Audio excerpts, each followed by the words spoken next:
आज क्या पढ़ रहे थे हम लोग? वॉइस खत्म हो गया था, नरेशन आज शुरू होगा। बहुत बढ़िया, बहुत ही खूबसूरत बैच है ये। और नरेशन हम लोग पढ़ने जा रहे हैं, तो पहले हम लोग निकाल लें टेस्ट। और कहा था वॉइस का एक बुकलेट लेकर के आना। तो पहले आपको मैं टेक्निक और ट्रिक समझा दूं कि वॉइस आप कैसे करोगे, ठीक है ना। उसके बाद जो है आपके बैचेज में आने वाले दिनों में जो है 24 तारीख के आसपास आपके बैच में नाउन शुरू करवा दूंगा। नाउन शुरू करवा दूंगा 24 अक्टूबर को। हालांकि वो फेस्टिव सीजन का होगा, लेकिन फिर उसको दोबारा फिर से करियर स्टार्ट मारूंगा। बीच में मारना पड़ेगा ना, दिवाली के बाद फिर मारूंगा दोबारा, लेकिन अभी बीच में एक मारना पड़ेगा। तो 24 तक हम लोग सब कुछ समेट लेंगे, समाप्त कर लेंगे। टेंस वॉइस नरेशन तक सारा काम। तो अभी टेस्ट चल रहा है हम लोग का टेंस का, और अब जो है वॉइस का भी धीरे धीरे टेस्ट चलेगा। तो पहले आप वॉइस के मैं टेक्निक और ट्रिक समझा दूं, टेक्निक और ट्रिक्स समझा दूं कि कैसे तुम उसके साथ खेलोगे, है ना। तो क्या क्या ट्रिक्स है, तो बेटा जितने भी गया से हैं सब समझ में आ रहा है आइडिया? गया वाले, बिहार शरीफ, हरियाणा, पंजाब, सब बढ़िया। जो बच्चे मोबाइल पे हैं सब ओके। जो बच्चे मोबाइल पे देख रहे हैं किताब निकाल लो वॉइस वाला।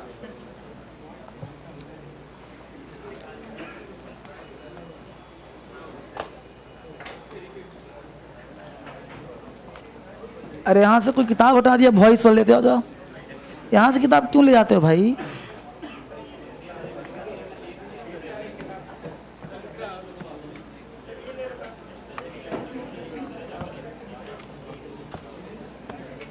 सबके पास किताब है जी, वॉइस वाला है ना, निकालो। सब लोग वॉइस का कॉप किताब निकालें। वॉइस का गया से किताब दिखाओ, किताब दिखाओ। वॉइस किताब अति सुंदर रखे रहो। जो बच्चे मोबाइल पे हैं किताब दिखाइए। मोबाइल वाले बच्चे, ठीक है, ठीक, गुड, रख लो।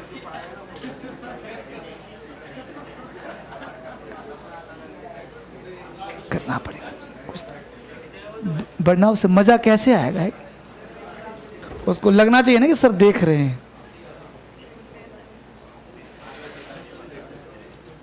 तो वॉइस आपने निकाले, सबके पास बुक है बच्चे?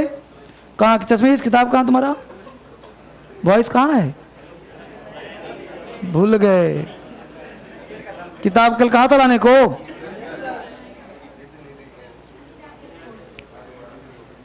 अब देखिए इस कलर का किताब होगा वॉइस का, है ना, वॉइस और नरेशन।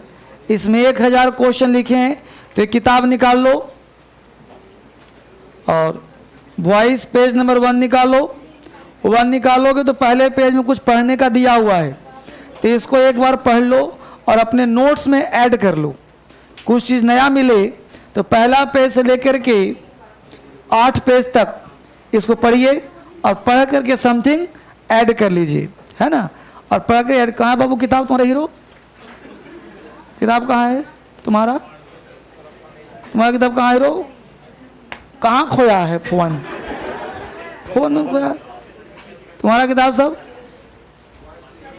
भूल गया। नहीं है किताब, है? अब बताओ किताब नहीं है तो इसमें धर्मेंद्र सर क्या करेंगे बताओ? आपने आज किताब दे दिया फ्री में, इंफॉर्मेशन दे दिया कल लेकर आना है। आज पढ़ा रहा हूँ टेक्निक और ट्रिक्स। जब दिया हुआ सामान तुम नहीं ला सकते तो और तुम अपने मन से क्या पढ़ोगे बताओ? है ना, अपराध है ना। अब ये सब अपराध तुम करते रहते हो बार बार। उधर से चश्मीश किताब है तुम लोग के पास? बच्ची किताब लाई हो?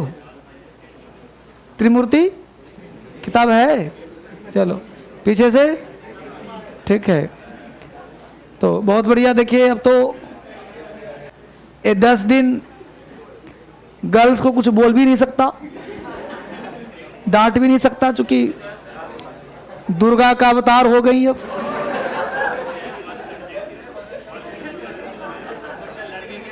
इसलिए अब 10 दिन गर्ल्स को सम्मान ही करना चाहिए, लड़कों को तो असुरासुर है उसको पिटाएगा ही पिटाएगा।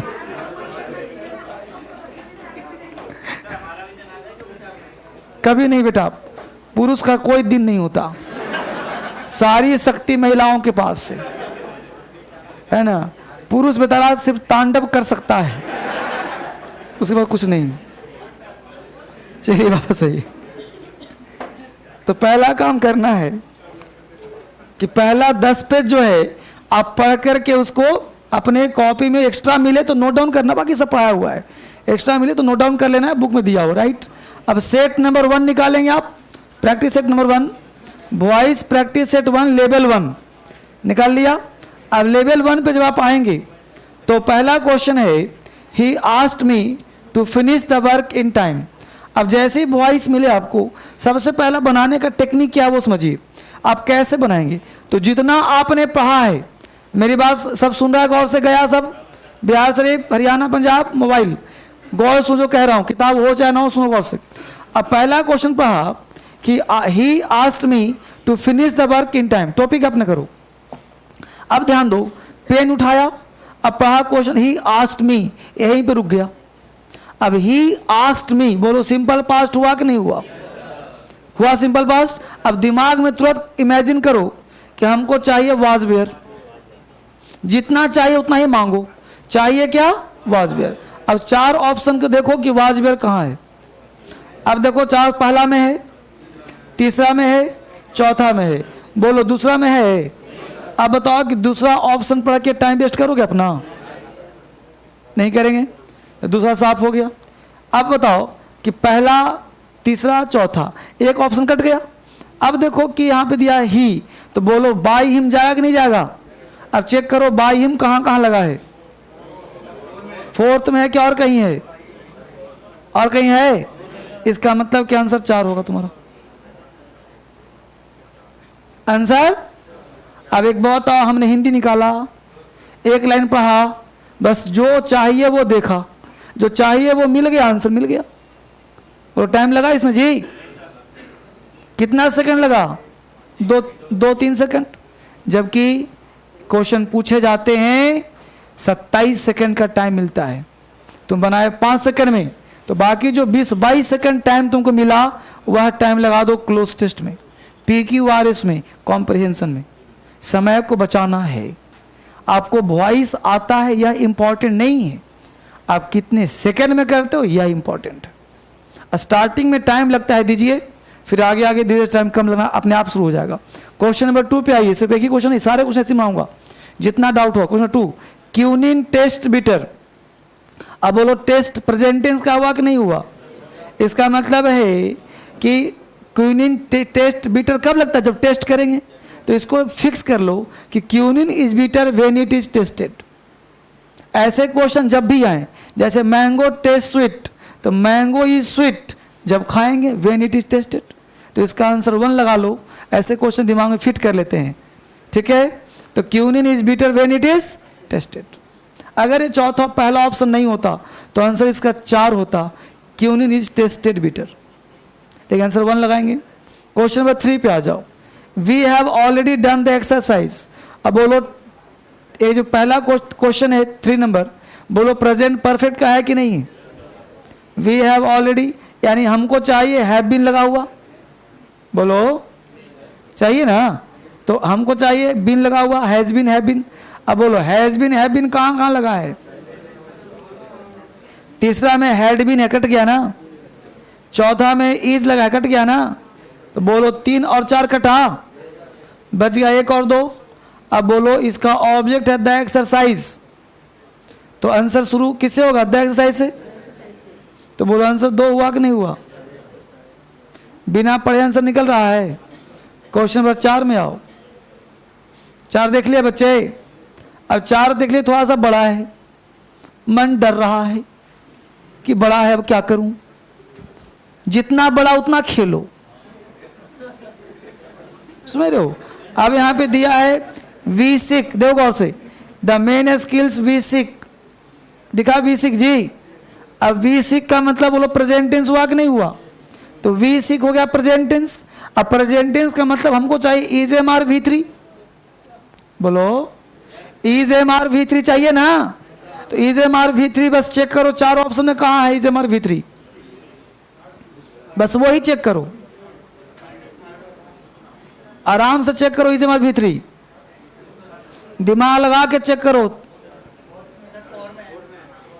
तो तीन तीन क्यों बोल रहा था, अरे इज एम आर के साथ वी3 चाहिए, 3 नंबर में इज एम आर के साथ वी4 है और वी3 कहाँ है 4 में, बोलो 4 आंसर हुआ कि नहीं हुआ।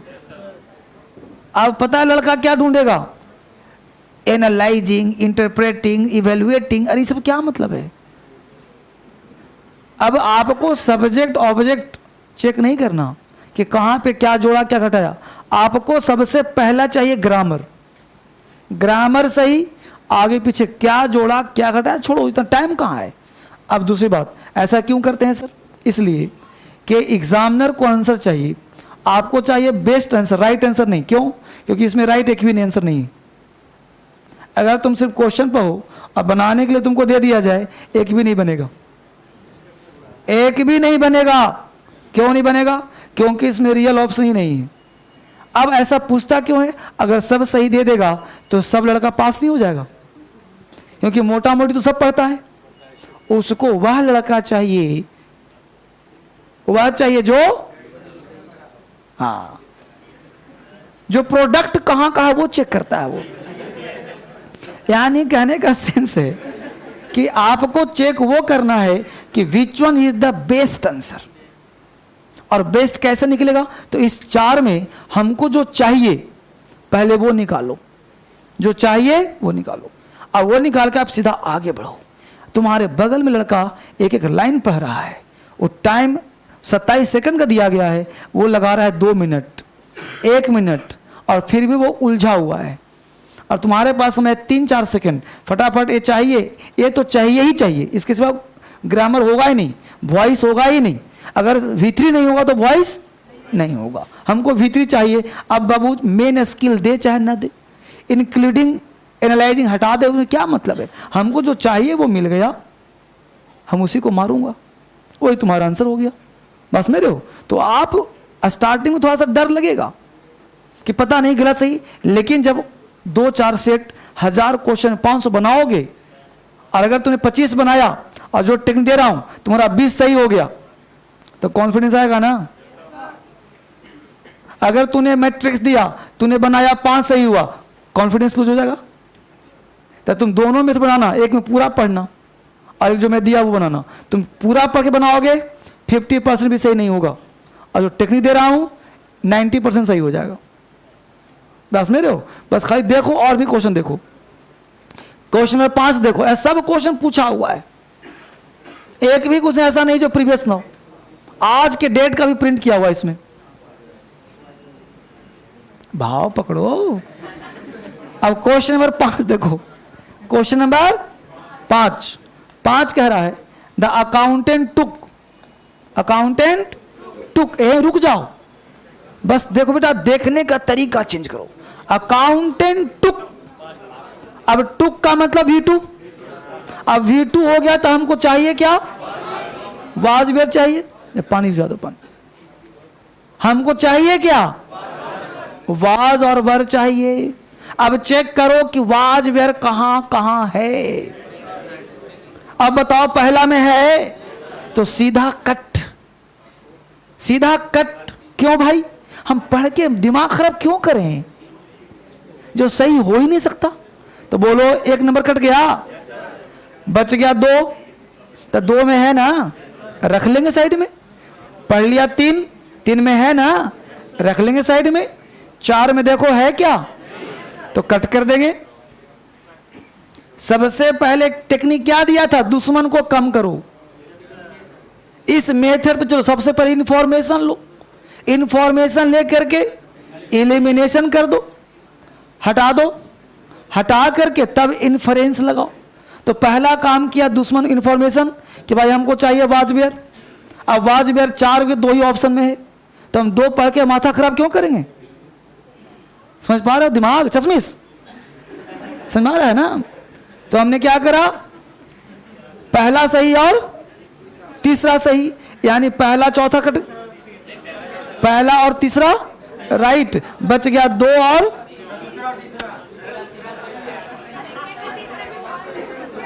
शांति रखोगे? अरे मैं पढ़ रहा हूं क्वेश्चन कितना नंबर? अरे 5 ही पढ़ रहा हूं, ठीक है। तो 5 में है अकाउंटेंट टुक, टुक का मतलब V2, यानी पहला कटा चौथा कटा, बच गया 2 और 3। अब 2 और 3 तो क्वेश्चन नहीं पढ़ना मुझे, सिर्फ 2 और 3 ऑप्शन को मिलाएंगे कहां तक साथ चलता है। तो यहां है the money was taken, customer was taken, ए पकड़ में आ गया। पैसा लूंगा कि कस्टमर को लूंगा? कस्टमर को लेकर क्या करूंगा? समझ आ गया? तो इसको कहते हैं इन्फरेंस, इन्फरेंस आ गया 2 नंबर। समझ में आ रहा है? बोलो टेक्निक अच्छा लग रहा है ना? क्वेश्चन नंबर 6 और देखो, छठे में आ जाओ। अब छठा है द प्यून रिफ्यूज्ड, बोल बेटा गया से। समझ में आ रहा है method?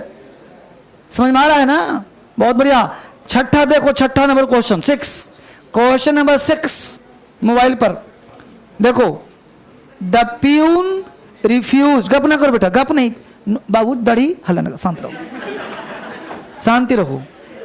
The peon refused, the peon refused. अब यहां ध्यान दो, द प्यून रिफ्यूज्ड। अब हमको चाहिए क्या? वाजवर चाहिए। अब यहां ध्यान दो, वाजवर में आ जाओ सीधा। अब बताओ, पहला ऑप्शन में है जी, दूसरा में है, तीसरा में,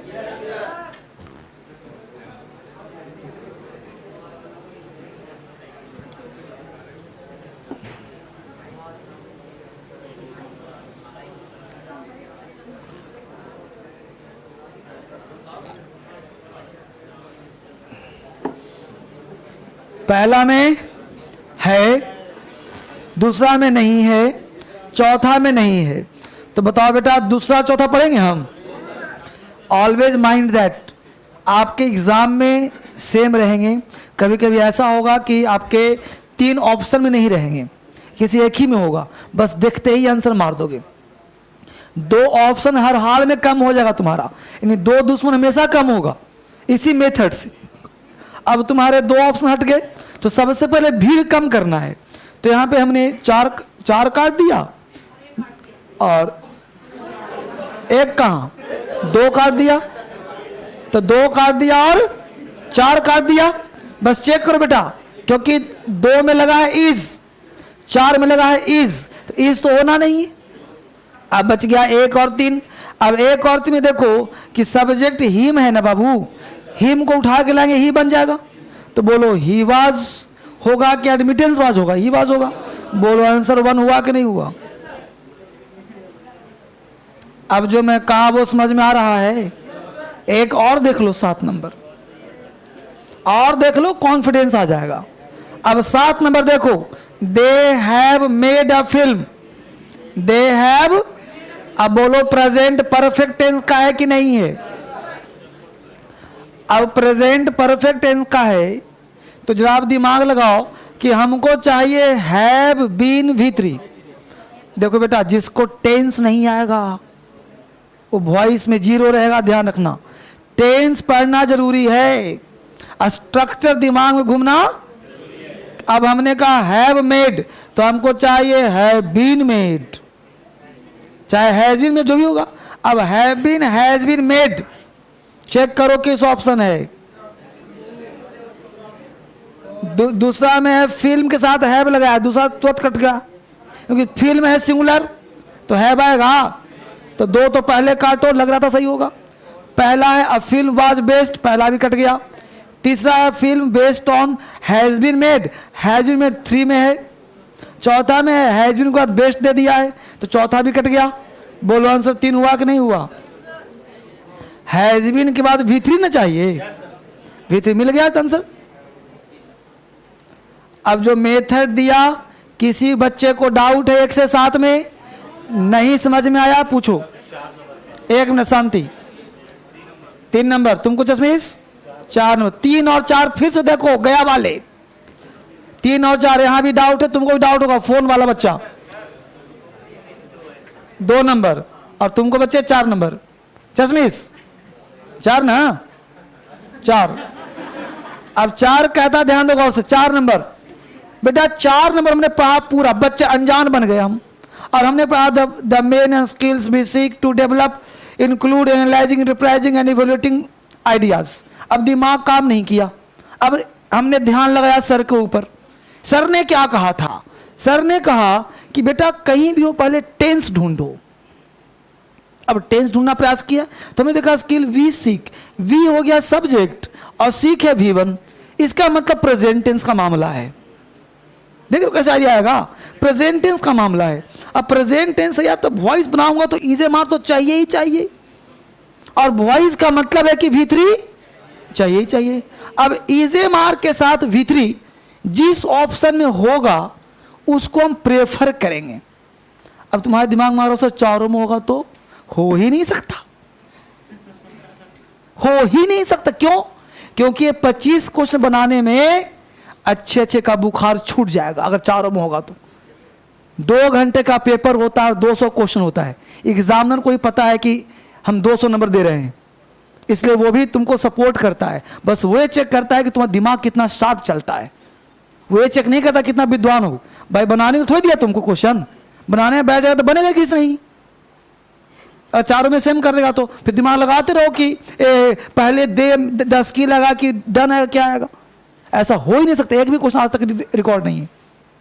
ठीक है, अगर दिया है तो उसको छोड़ के आगे बढ़ो, बस समझिए बात को, ऐसा संभव नहीं है। तो अब हमने क्या बेसिक, यानी हमको चाहिए वी आर शॉर्ट।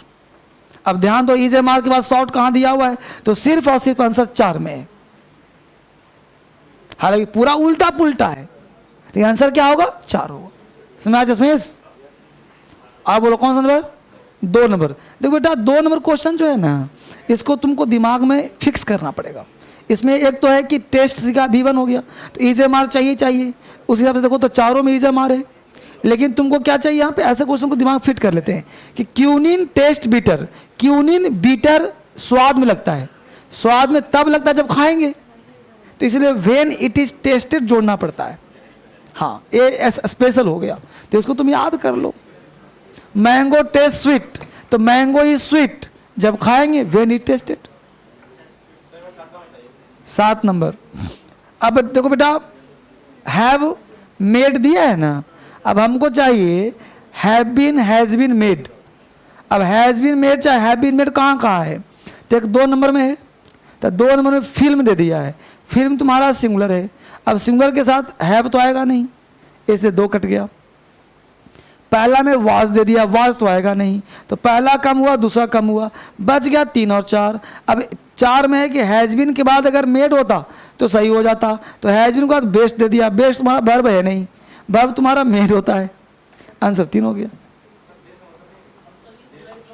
क्या दे, कहाँ दे, दे मेड कहाँ है, दे तो कहीं है ही नहीं दे। अच्छा दे उससे, अब ऑप्शन में है, ऑप्शन के अनुसार चलना हमको है, हमको ऑप्शन के अनुसार ना चलना है जी। अब चारों में कहीं ना क्या होगा, और ऐसे भी दे का बाई दम तो होता ही नहीं, कल तो पढ़ा था वॉइस में, दे का बाई दम तो होता नहीं। और किसी कुछ पूछना है बच्चे, कोई प्रॉब्लम बोलो। कौन सा नंबर? 7 नंबर। बाबू ये बताओ, तो ये बताओ कल ही तो पढ़ाया था कि सब जगह दे हो, बी हो, एवरीवन, समवन हो तो बाई नहीं लगाते। नंबर 2 टॉपिक ध्यान रखो कि 4 ऑप्शन में कहा तुमको बाई दे मिल रहा।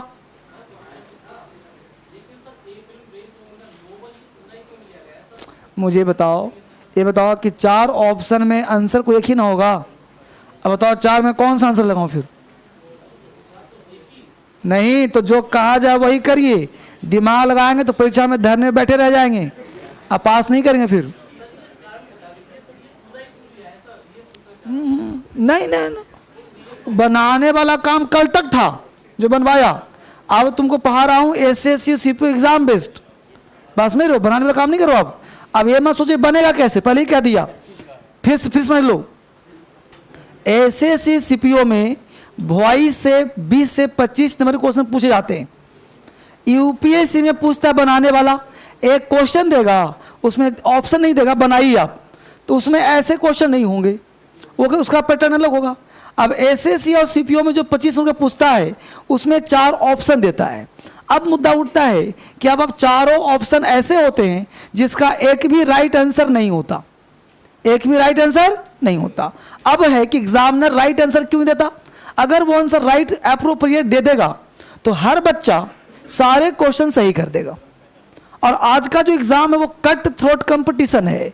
इस कंपटीशन में आपको ये नहीं पूछता कि आप सही कितना बनाए, आपका रैंक कितना आया।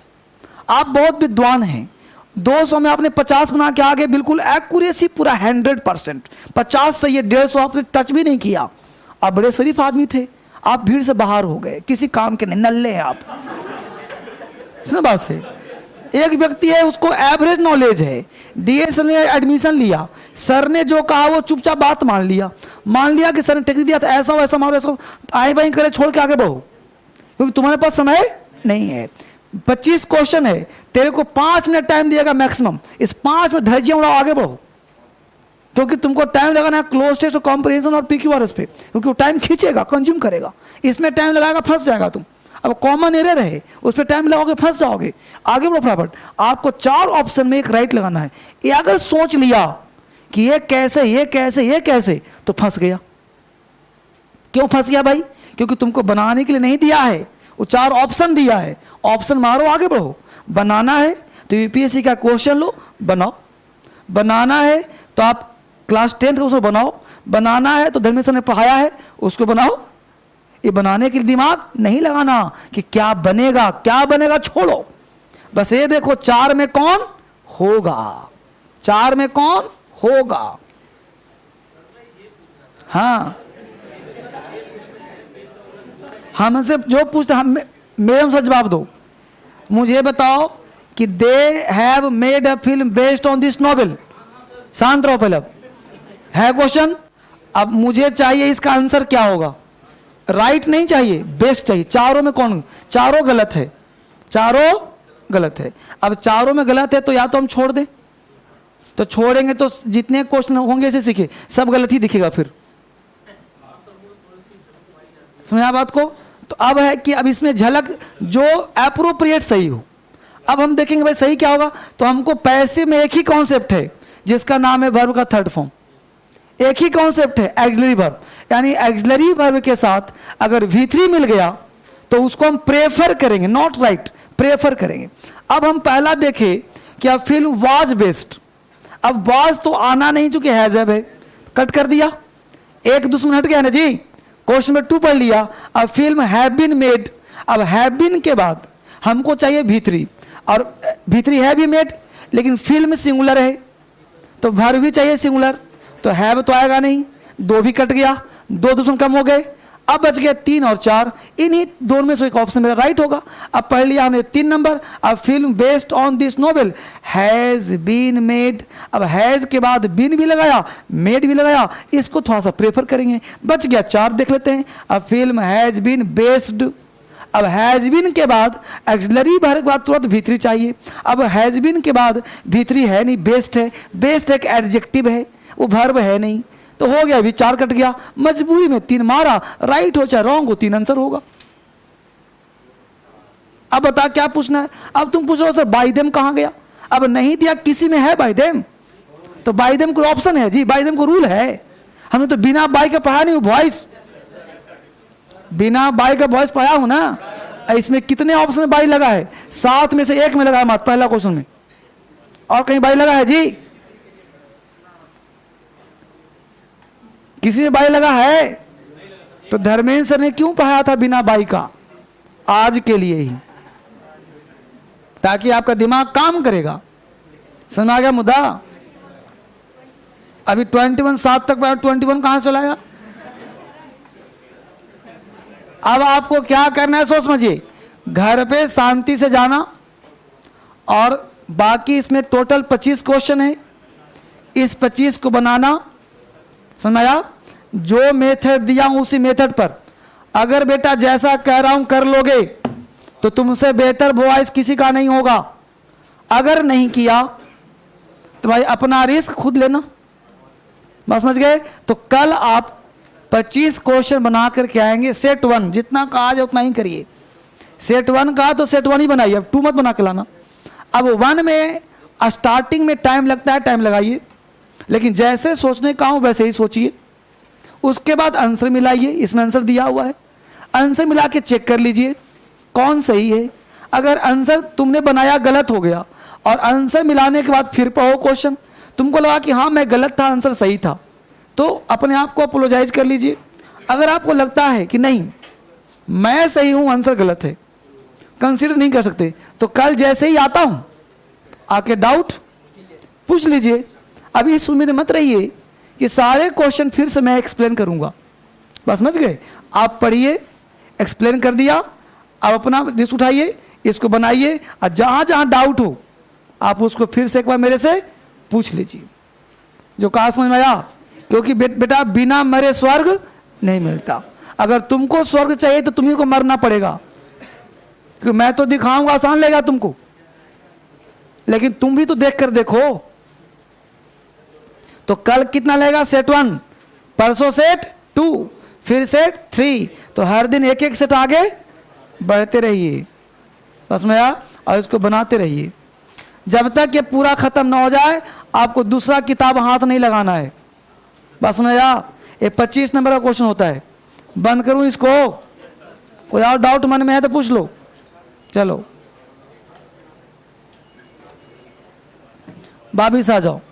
अब आज जो है हम लोगों को पढ़ना है नरेशन, और चूंकि हमने आज वॉइस डिस्कस किया इसलिए वोकैबुलरी आज नहीं होगा, इसलिए हेडिंग बनाया नरेशन का।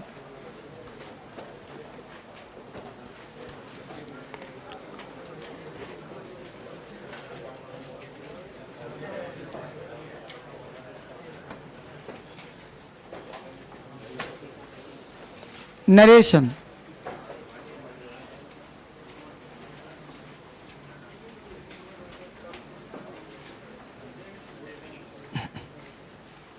नरेशन काफी इंपॉर्टेंट टॉपिक है, काफी महत्वपूर्ण टॉपिक है नरेशन। नरेशन के बारे में इसका इतिहास बताऊं पहले। नरेशन जब मैं आज से 5 साल पहले की घटना है, हमने ऐसे ही बोर्ड पर लिख दिया था नरेशन। इलाहाबाद के 5-7 बच्चे थे, जवान यूपीएससी की तैयारी कर रहे थे। वो जैसे ही नरेशन लिखा वो पांचों उठ के क्लास से जाने लगे। हमने पूछा बालक क्यों जा रहे हो, मुझे कोई प्रॉब्लम होगा? उसने कहा सर नरेशन बचपन से लेकर आज तक हमने पढ़ाने का प्रयास बहुत किया, आज तक कोई टीचर मुझे समझा नहीं पाया और ना हम समझना चाहते हैं। अब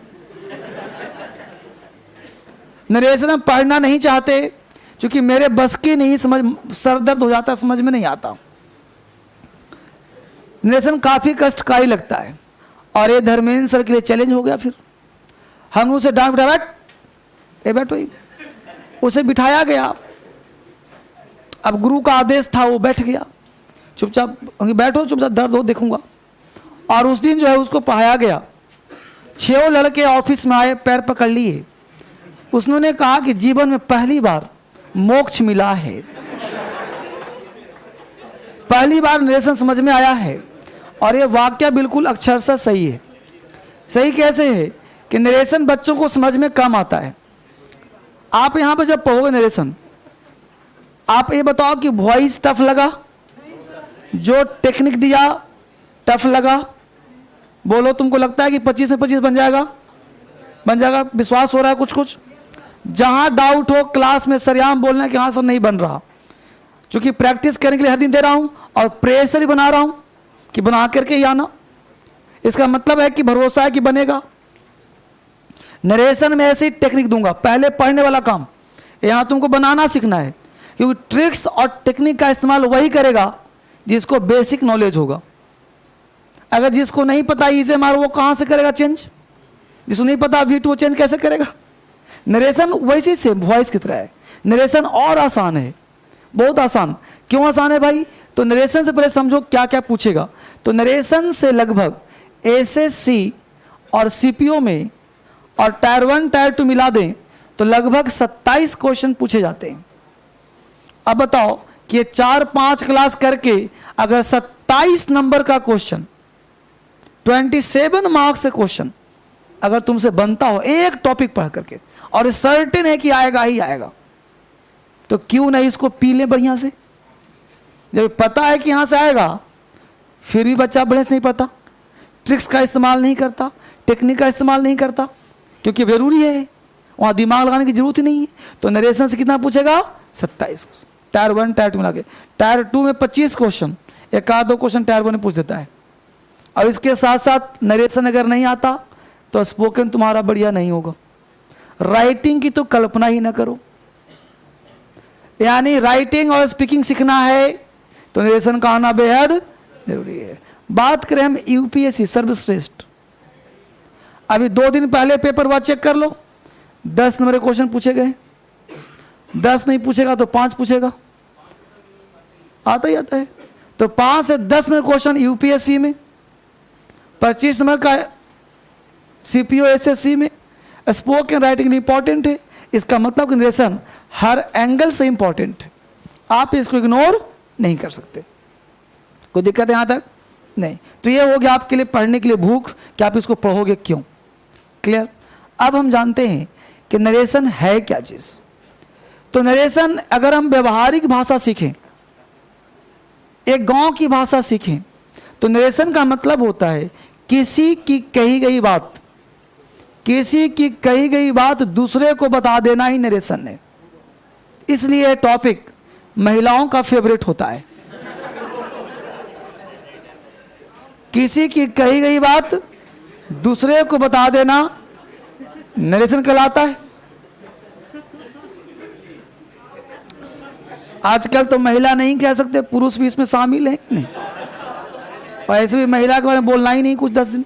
तो नरेशन का मतलब हुआ कि किसी की कही गई बात दूसरे को बता देना ही नरेशन है।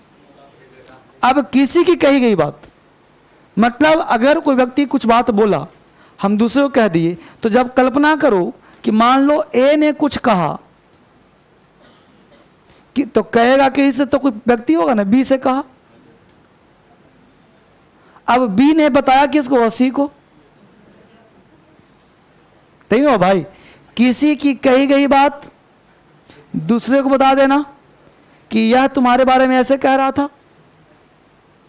बोलो, तो ट्रायंगल का निर्माण हुआ कि नहीं हुआ?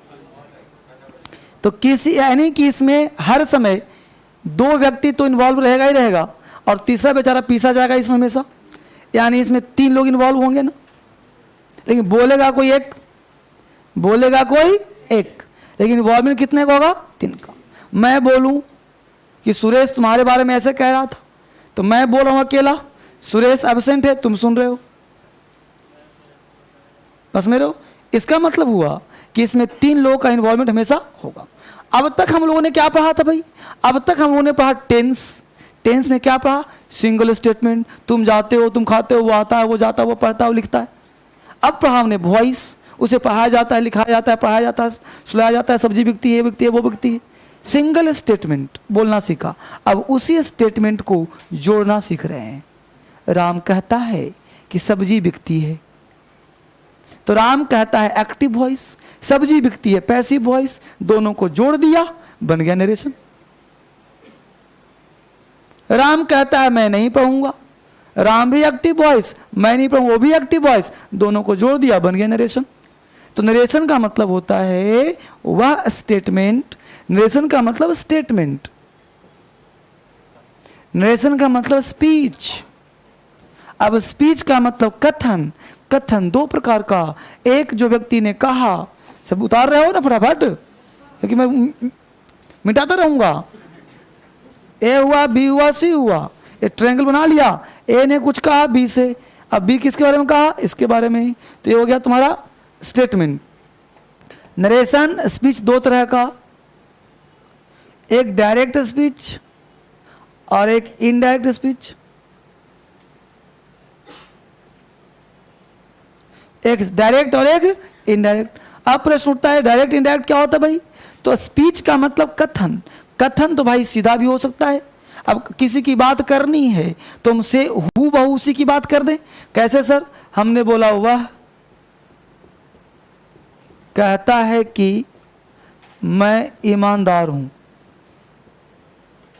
वह कहता है कि मैं ईमानदार हूं। अब देखो वह कहता है एक स्टेटमेंट हो गया, मैं ईमानदार हूं एक स्टेटमेंट हो गया। वह कहता है कि मैं एक डॉक्टर हूं, वह कहता है कि मैं एक चोर हूं, वह कहता है कि मैं एक इंजीनियर, जो भी वट एवर कम्स। तो हमने कहा वह कहता है, यह एक क्लाउज हुआ सब्जेक्ट प्लस वर्ब, यह भी एक क्लाउज हुआ सब्जेक्ट प्लस वर्ब। नहीं दो क्लाउज है कि नहीं? क्या बच्चे को डाउट बाबू? ना। तो वह कहता है कि मैं ईमानदार हूं, फिर हंसता है, फिर वहां से हटा दूंगा तुम्हें। पता है एक लड़का था तो क्या करता था वो, 10 जहाँ 10 लोग बैठे हैं ना, उसमें से किसी एक उठाता, सुनिए और उसे उठाता, हाँ भाई क्यों बोल रहा होगा, बाहर रहता और कुछ बोलता हो दुकान में। तो बाकी जो 9 बैठे थे उसको लगता कि ये करता क्या है। जबकि सच्चाई ये था कि कुछ बोलता नहीं था उसको, बस समझ गया, लेकिन डाउट सबके मन में हो जाता। और ऐसे जो आदत टेंडेंसी लड़कों में जो होती है, ये सबसे बुरी आदत होती है। बस में तो सबसे पहले ध्यान रखो कि आप जब पढ़ रहे हो तो सीरियसली सुनो। अब ये नहीं कि मैं कुछ लिखूं बोलूं तो तुम आर्गुमेंट में पॉइंट। तो इस चीज को ध्यान रखा करो ना, बात को समझिए करिए। अब हमने कहा वह कहता है कि मैं ईमानदार हूं, वह कहता है कि हो गया स्टेटमेंट, और मैं ईमानदार हूं स्टेटमेंट। अब देखो ये मैं वर्ड का, ये मैं भाषा इसकी, यहां पे एक व्यक्ति है जो इसको कह रहा है कि वह कहता है कि मैं ईमानदार हूं, यानी मैं कौन? ए तीसरा व्यक्ति, यानी वह ही, ये मैं कौन है? वह है, यही वह मैं है, दोनों सेम व्यक्ति। जैसे तुम यहां पढ़ने आए हो, तुमने पूछा तुम्हारा मित्र नहीं आया जी, तुमने कहा कि सर वो कह रहा था कि मैं बाजार जाऊंगा। तो वह कह रहा था कि मैं बाजार जाऊंगा, इसकी भाषा नहीं है मैं। अगर ये बोलता तो मैं क्यों बोलता, बाजार तो वो जा रहा है।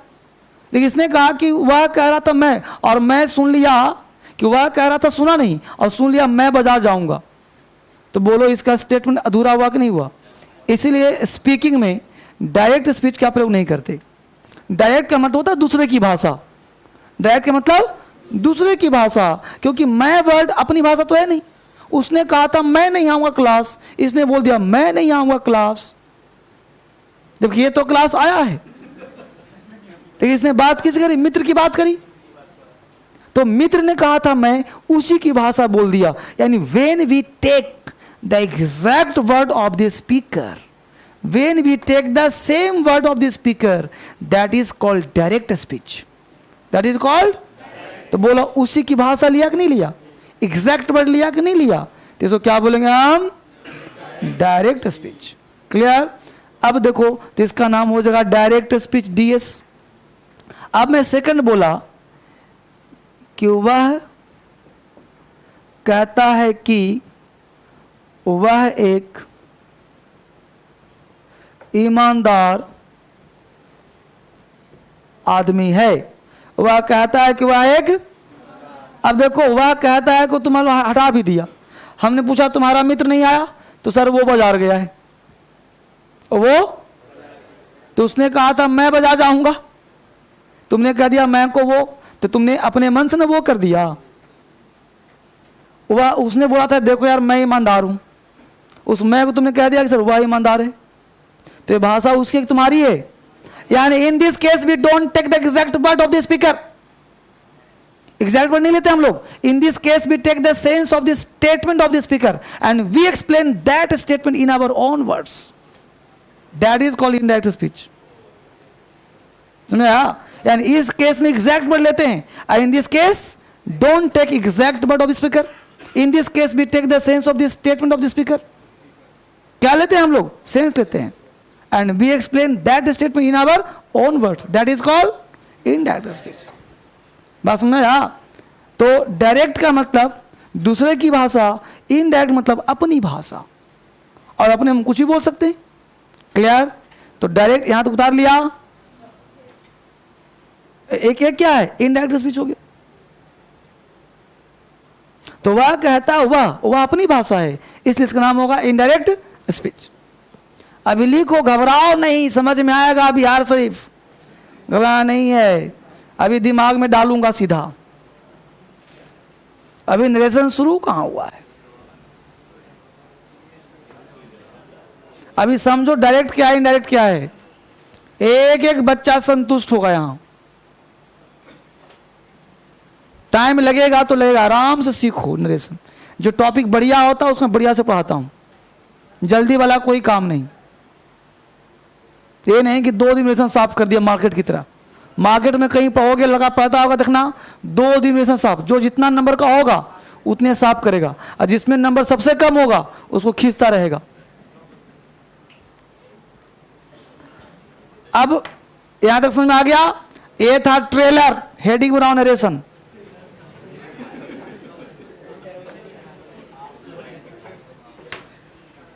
नरेशन पाऊ 25 नंबर का है। टेक्निक और ट्रिक्स का इस्तेमाल कब करोगे, जब बेसिक तुम्हारा पूरा क्लियर होगा। नहीं तो टेक्निक यू लगाने में है ना, दिमाग उड़ जाता है। सिक्स सेंस कब लगाओगे, जब दिमाग क्लियर रहेगा बिल्कुल। हिंदी भी दिमाग में, हिंदी भी आ रहा हो, इंग्लिश भी आ रहा हो, ही सी भी आ रहा हो, तब फटाफट आंसर लगा दोगे। सिर्फ टेक्निक से काम नहीं, सिक्स सेंस भी आना बहुत जरूरी है, हर टॉपिक का सिक्स सेंस। और आपने एक चीज़ फील किया होगा, चाहे टेंस पढ़ा होगा चाहे वॉइस, हर चीज़ में मैं सिक्स सेंस डालने का प्रयास किया हूँ। टेंस भी पढ़ाया था, वहाँ भी दिमाग दिया था, वॉइस दिया था, वहाँ भी हमने हिंदी भी एग्जाम्पल दिया था। क्यों देता हूँ हिंदी एग्जाम्पल, ताकि आपका दिमाग खुले। आपका दिमाग हिंदी पे जाता है ज़्यादा, इसलिए वहाँ पे देता हूँ, ताकि आपको मास्टरी हो सके टॉपिक। नरेशन है क्या चीज़, लिखो नरेशन इज अ टॉपिक। अब लिखो definition, narration is a topic. Narration is a topic that, narration is a topic that deals with, narration is a topic, TOPIC, that deals, DEALS, deals with the study of, deals with the study, STUDY, deals with the study of, deals with the study of expressing, EXPRESSING, expressing, EXPRESSING, expressing the idea of a speaker, expressing the idea of a speaker, expressing the idea of a speaker। हमने कहा बाबू, the narration is a topic that deals with the expressing of idea of speaker। Clear? The narration is a topic that deals with the study of expressing the idea of a speaker, expressing, EXPRESSING, expressing the idea of a speaker। Full stop। नीचे से लिखो, narration can be studied under 2 groups। narration can be studied, लिखो बच्चे, narration can be studied, narration can be studied under 2 groups। First,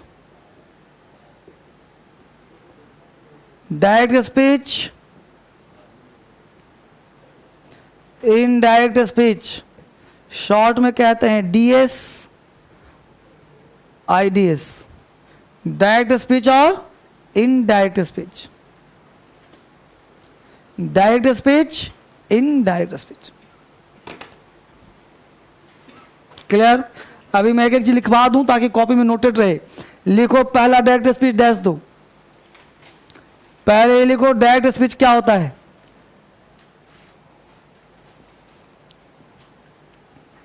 direct speech क्या कहलाता है। हिंदी और अंग्रेजी दोनों भाषा में बोलूंगा, दोनों मर्जी है, दोनों लिख लेना, एक मर्जी है लिख लेना। तो पहले लिखो डायरेक्ट और डैश दो। लिखो in this case, in this case, in this case we take, in this case we take the exact word of the speaker. In this case we take In this case, we take the exact word. In this case, we take the exact, E-X-A-C-T, exact word of the speaker. In this case, we take the exact word of the speaker. In this case, we take the exact word of the speaker. It is called direct speech. It is called direct speech. उसे हम direct speech कहते हैं. It is called direct speech. ठीक है, अब हिंदी बोल दे रहा हूं, जिसको मन कर लिख लेना. जब वक्ता के कथन को, वक्ता मतलब बोलने वाला, जब वक्ता के कथन को हूबहू, जब वक्ता के कथन को हूबहू, जब वक्ता के कथन को हूबहू उसी के शब्दों में, जब वक्ता के कथन को हूबहू उसी के शब्दों में व्यक्त किया जाए तो उसे हम डायरेक्ट स्पीच कहते हैं. जब वक्ता के कथन को हूबहू उसी के शब्दों में व्यक्त किया जाए तो उसे हम डायरेक्ट स्पीच कहते हैं. जब वक्ता के कथन को उसी के शब्दों में व्यक्त किया जाए तो उसे हम डायरेक्ट स्पीच कहते हैं.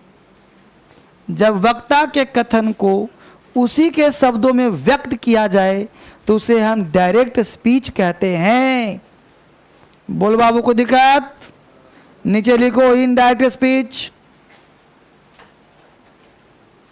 Indirect speech. इनडायरेक्ट स्पीच क्या होता है उसे पढ़ते हैं हम लोग. तो लिखो in this case, indirect speech लिखो. In this case, we don't express. In this case, we don't express the exact word of the speaker. In this case, we don't express. In this case, we don't express. E-X-P-R-E-S-S.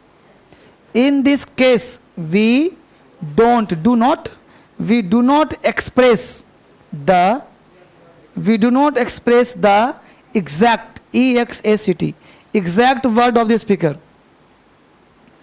We do not express the exact word of the speaker.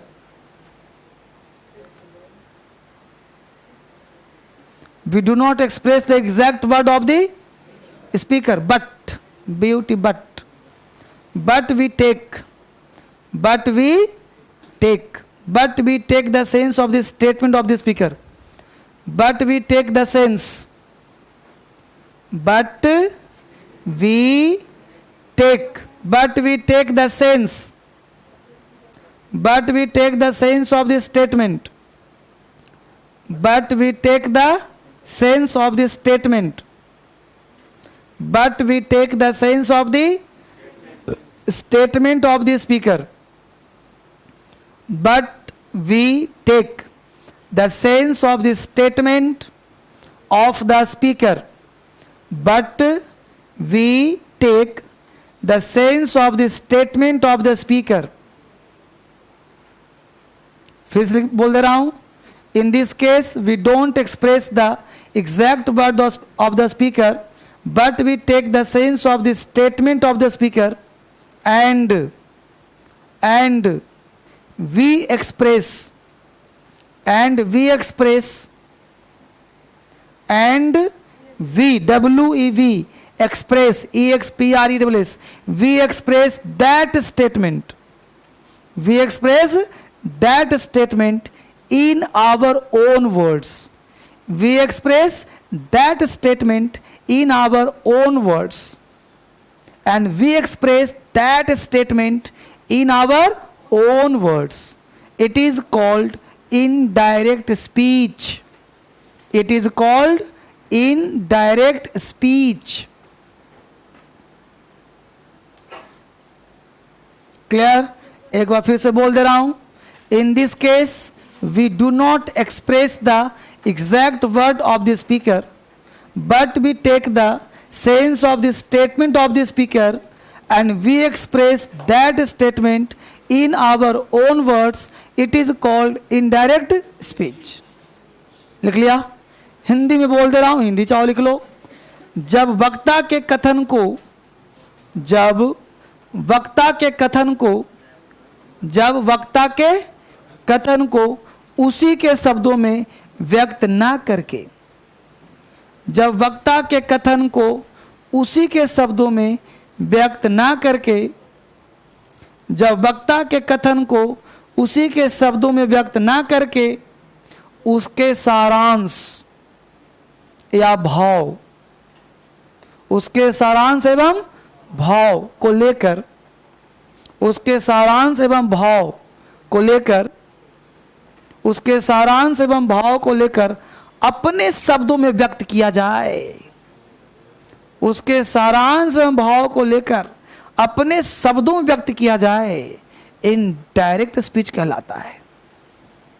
उसके सारांश एवं भाव को लेकर अपने शब्दों में व्यक्त किया जाए, इनडायरेक्ट स्पीच कहलाता है। ठीक बाबू, तो हमने कहा जब वक्ता के कथन को उसी के शब्दों में व्यक्त न करके उसके सारांश एवं आशय को लेकर अपने शब्दों में व्यक्त किया जाए, इनडायरेक्ट स्पीच कहलाता है। क्लियर? पहले समझाया, लिखवा दिया डेफिनेशन। अभी आप नरेशन स्टार्ट नहीं हुआ, अभी हम लोग भूमिका बना रहे हैं। बोर्ड पर ज़्यादा ध्यान दीजिए।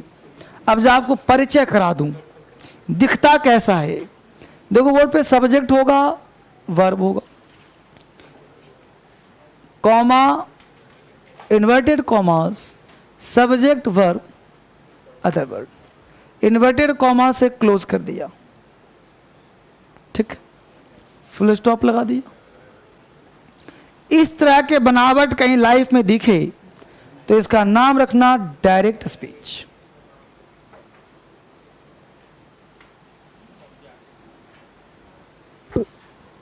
क्या नाम रखना? Direct speech.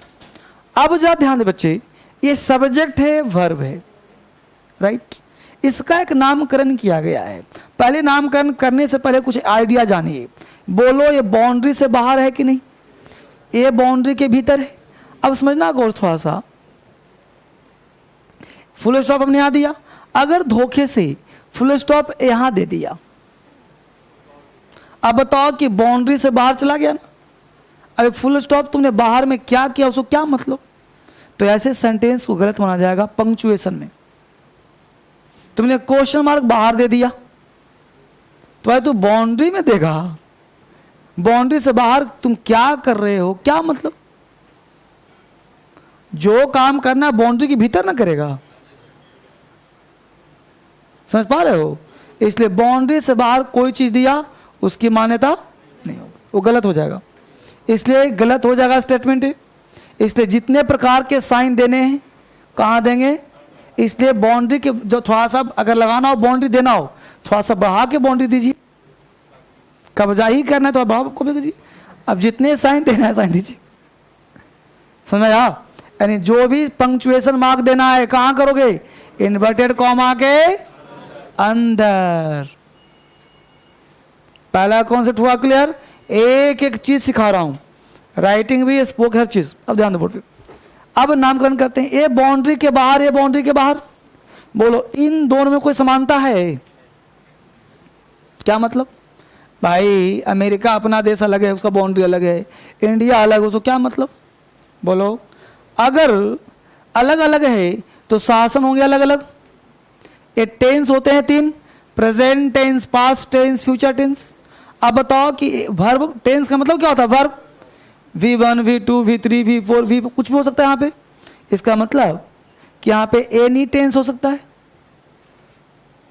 बोलो बाबू, अब ये नहीं कि बचपन से पढ़ा था राम सेठ तो आज भी राम सेठ ही होगा। राम सेज भी हो सकता है, राम हैज सेठ भी हो सकता है, राम विल से भी हो सकता है। को देखा तो आपको टेंशन नहीं लेना। कुछ भी टेंस करे क्या मतलब? बाउंड्री से बाहर है। इसका भी तो अपना बाउंड्री है बाबू। बोलो तो ये भी कोई टेंस का हो सकता है। इससे पहले बंधन नहीं, बंधन मुक्त करो अपने आप को। अपने आप को बंधन, जो पढ़ा था सब भूलो, जो तुम्हारा गुरु था छोड़ो। अब धर्मेंद्र सर हैं, उनको फॉलो करो। जैसा कहा जा रहा है एज टोटो मानिए, तभी कल्याण होगा। रीजनिंग और दिमाग यहाँ नहीं लगाना, सीधा जो दे रहा हूं यही सत्य है। अब बोलो एनी टेंस, एनी टेंस, दोनों में कोई समानता नहीं, दोनों अपने अपने स्वच्छंद हैं, दोनों का अपना साम्राज्य है। ये पास्ट है, ये प्रेजेंट है, प्रेजेंट है वो पास्ट है, ये फ्यूचर ये प्रेजेंट है, जो मन करे सो है। कोई डाउट? वापिस आ जाओ। अब है कि दोनों स्वतंत्र हैं, स्वच्छंद हैं, दोनों की विचार अलग हैं। अब मैं दोनों को मिलाना चाहता हूं, दोनों को मिलाना चाहता हूं, मीटिंग कराना चाहता हूं। अब जब दोनों को मिलाऊंगा तो सबसे पहले दोनों का नामकरण करना जरूरी है कि भाई हैं कौन, आप हैं कौन। तो ये वर्ब है, एक रिपोर्ट करते हैं, इसलिए इसका नाम है रिपोर्टिंग वर्ब। एक नाम जरूरी ना है भाई, इंडिया, अमेरिका, तो इसको हम लोग आर भी कहते हैं शॉर्ट में। अगर आर भी बोल लूं तो समझना कि कॉमा के पहले वाला है, ये वाला वर्ब को आर भी कहते हैं, रिपोर्टिंग। और इसको रिपोर्ट करेगा कि मैं तुमसे मिलना चाहता हूं, तो इसको रिपोर्ट करेगा, इसलिए स्टेटमेंट, इसी को नरेशन कहते हैं। ये तो चमचा है।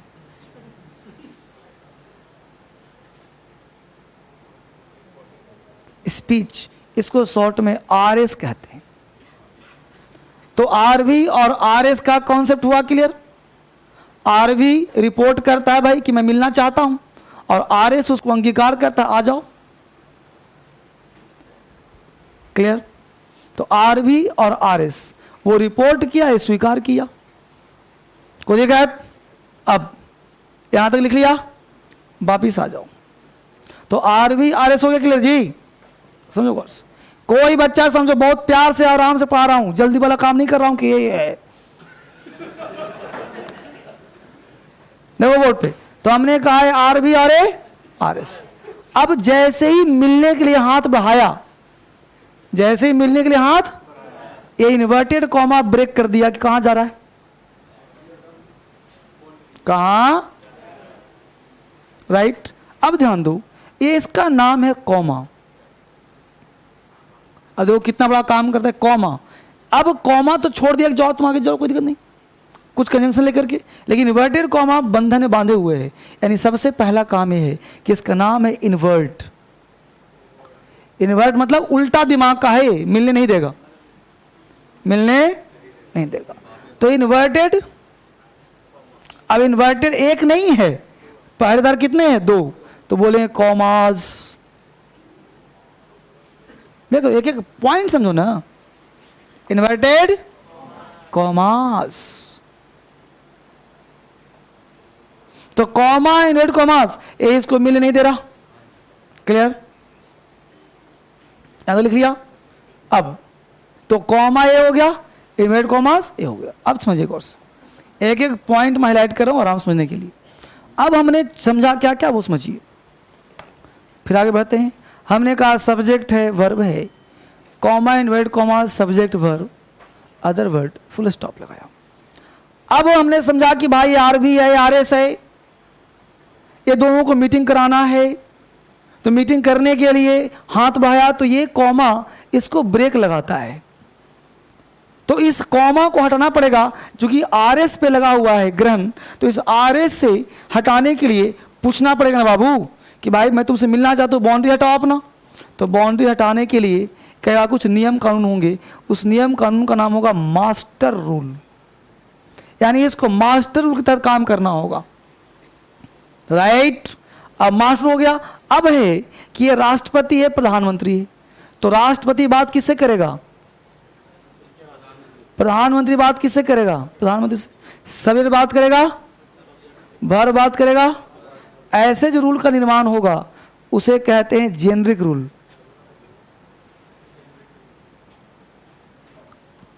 और जब कोई व्यक्ति कहीं जाता है तो अपने साथ कुछ लेके भी जाता है, जैसे अदरबर्ड हो गया, तो इसे बोलते हैं तीसरा स्पेसिफिक रूल। अब बोलो नरेशन को बनाने के लिए कितने रूल सोचना पड़ेगा, 3, मास्टर, जेनरिक और, तब जाके दिमाग खुले, कैसे बनेगा भाई, है ना। हेडिंग क्या बनाएंगे, देयर आर, उतार लिया इसको।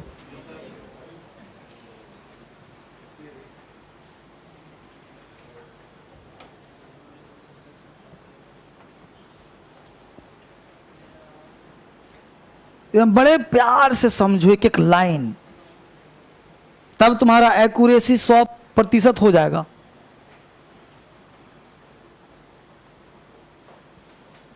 मास्टर, जेनरिक और स्पेसिफिक, इसी चीज को फिर लिखवा भी दे रहा हूं, एक एक पॉइंट दोबारा करवा रहा हूं। हेडिंग लिखो, there are 3 types of rules for changing direct into indirect. ये डायरेक्ट है जी, देखो there are 3 types of rules, there are 3 types of rules for changing direct into indirect. There are 3 types of rules for changing direct into indirect.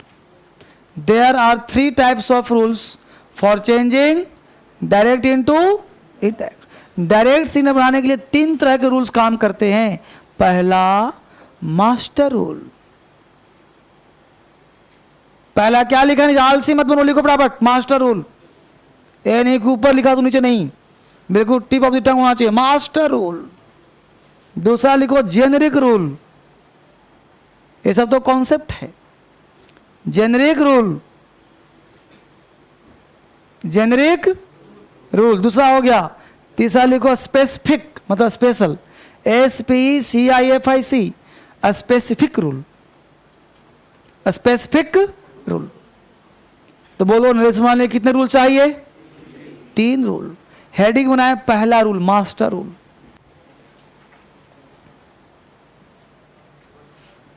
Master rule, पहला heading क्या लिखा? Master rule.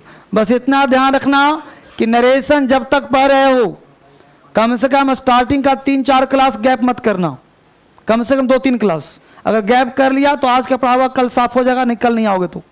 इसलिए कल का class कभी छोड़ना मत, चाहे फोन पर हो, चाहे गया, चाहे इलाहाबाद कहीं भी हो, चाहे दिल्ली में हो। अगर क्लास छोड़ा तो बेटा अपना रिस्क खुद लेना, इसलिए अभी शुरुआत है, स्टार्टिंग है।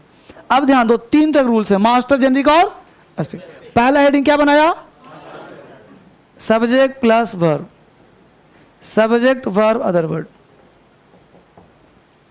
अब इसका नाम है आर भी, इसका नाम आर एस।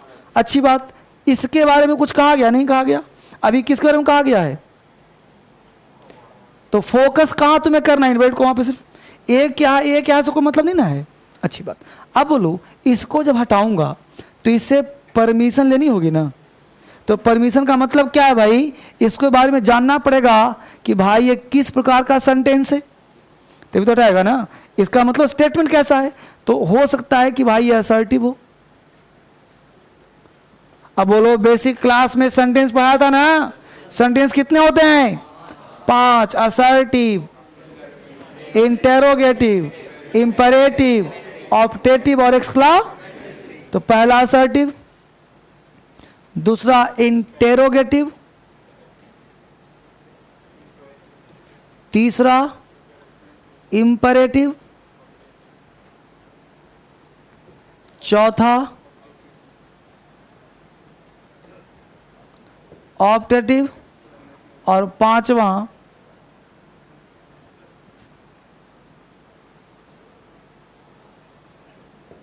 एक्सक्लामेटरी। अगर तुम्हारा सर्ट, इसकी बात हो रही, इसकी नहीं, अगर ये वाला देखने में तुमको लग रहा है पॉजिटिव है, नेगेटिव है, असर्टिव है, आंख बंद करके तुम कंजंक्शन दैट लगाना, इसको हटा करके बात इसकी हो रही फिलहाल अभी। अगर इंट्रोगेटिव है छोड़ दो, इंपरेटिव है छोड़ दो, ऑप्टेटिव है दैट लगा दो, एक्सक्लामेटरी है दैट लगा दो, ये सब कंजंक्शन है। अब इंपरेटिव मिले तो टू लगा दो, बस में। हाँ, अगर if the statement is assertive, if the statement is assertive, that should be used as conjunction while adding two sentences. जब इसको और इसको जोड़ना है तो that should be used. Clear? If a statement is imperative, two should be used. If the statement is optative and exclamatory, that should be used as conjunction while adding, while joining two sentences. Any doubt from here? अब बचा interrogative. Interrogative को बांट दो भाग में। एक ही interrogative पाया था जो शुरुआत होता है एग्री वर्ब से, यानी बिगिंस किससे हो रहा है भाई? बिगिंस हो रहा है एक्सिलरी वर्ब से। अगर तुम्हारा शुरुआत एक्सिलरी वर्ब से हो तो लगाना या तो इफ या तो वेदर।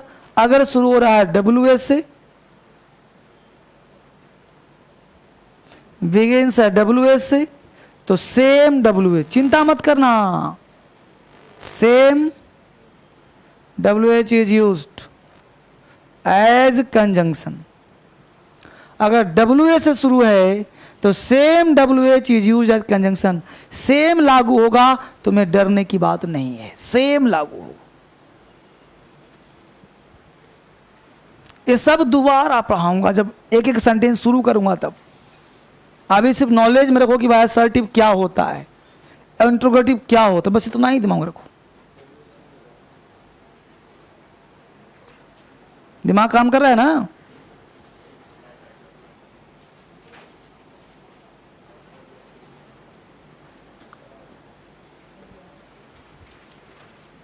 अब अपनी आंखें बंद करो और सेंटेंस दे रहा हूं, लिखना नहीं है। आंखें बंद करने का देखो कैसे,